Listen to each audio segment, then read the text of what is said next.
অবশেষে ইরান ও যুক্তরাষ্ট্র যুদ্ধ শেষ করার একটি পরিকল্পনা পেয়েছে, যা ৬ এপ্রিল থেকেই কার্যকর হতে পারে। এতে হরমুজ প্রণালীও খুলে দেওয়া হতে পারে। নাম উল্লেখ না করে একটি সূত্রের বরাত দিয়ে কথা জানিয়েছে বার্তা সংস্থা রয়টার্স। রয়টার্স জানায়, পাকিস্তান যুদ্ধ শেষ করার একটি রূপরেখা তৈরি করে ইরান ও যুক্তরাষ্ট্রকে পাঠিয়েছে। এতে ২ ধাপের একটি পদ্ধতি উল্লেখ করা হয়েছে। প্রথমে তাৎক্ষণিক যুদ্ধবিরতি, এরপর একটি সমন্বিত চুক্তি। সূত্রটি জানায়, সব শর্তে আজই সম্মতি দিতে হবে এবং একটি সমঝোতা স্মারক আকারে গঠিত হবে। এটি পাকিস্তানের মাধ্যমে দ্রুত চূড়ান্ত করা হবে। এদিকে মার্কিন সংবাদ মাধ্যম অ্যাক্সিওস ৫ এপ্রিল জানায়, যুক্তরাষ্ট্র, ইরান ও আঞ্চলিক মধ্যস্থতাকারীরা সম্ভাব্য ৪৫ দিনের যুদ্ধবিরতি নিয়ে আলোচনা করছে, যা ২ ধাপের একটি চুক্তির অংশ হিসেবে যুদ্ধের স্থায়ী সমাপ্তির দিকে নিয়ে যেতে পারে।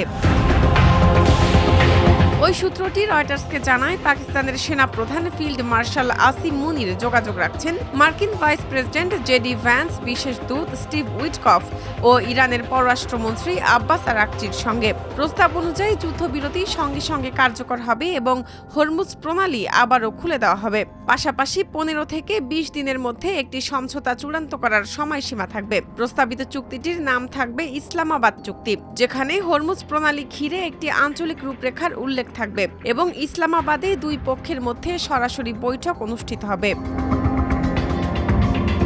এ বিষয়ে যুক্তরাষ্ট্র ও ইরানের পক্ষ থেকে তাৎক্ষণিক কোনো প্রতিক্রিয়া পাওয়া যায়নি। পাকিস্তানের পররাষ্ট্র মন্ত্রণালয়ের মুখপাত্র তাহির আন্দ্রাবি এ বিষয়ে মন্তব্য করতে অস্বীকৃতি জানান। এর আগে ইরানি কর্মকর্তারা রয়টার্সকে জানিয়েছিলেন, তেহরান একটি স্থায়ী যুদ্ধবিরতি চায়, যেখানে যুক্তরাষ্ট্র ও ইসরায়েলের পক্ষ থেকে ভবিষ্যতে আক্রমণ না করার নিশ্চয়তা থাকবে। তারা আরও বলেন, পাকিস্তান, তুরস্ক ও মিশর সহ মধ্যস্থতাকারীদের কাছ থেকে ইরান বার্তা পেয়েছে। সূত্রটি জানায়, চূড়ান্ত চুক্তিতে ইরানের পক্ষ থেকে পারমাণবিক অস্ত্র অর্জনের প্রচেষ্টা না চালানোর অঙ্গীকার থাকতে পারে। বিনিময়ে নিষেধাজ্ঞা শিথিল ও জব্দ করা সম্পদ ফিরিয়ে দেওয়া হবে। ২টি পাকিস্তানি সূত্র জানিয়েছে, বেসামরিক ও সামরিক পর্যায়ে যোগাযোগ বাড়লেও ইরান এখনো কোনো প্রতিশ্রুতি দেয়নি। কূটনৈতিক এই উদ্যোগ এমন এক সময়ে এসেছে যখন সংঘাত বাড়ায় বৈশ্বিক তেল সরবরাহের জন্য অত্যন্ত গুরুত্বপূর্ণ হরমুজ প্রণালী দিয়ে জাহাজ চলাচল ক্ষতিগ্রস্ত হওয়ার আশঙ্কা তৈরি হয়েছে। মার্কিন প্রেসিডেন্ট ডোনাল্ড ট্রাম্প সাম্প্রতিক দিনগুলোতে প্রকাশ্যে দ্রুত এই সংঘাতের অবসান ঘটানোর আহ্বান জানিয়েছেন। পাশাপাশি তিনি সতর্ক করেছেন যে স্বল্প সময়ের মধ্যে যুদ্ধবিরতি না হলে পরিণতি ভোগ করতে হবে।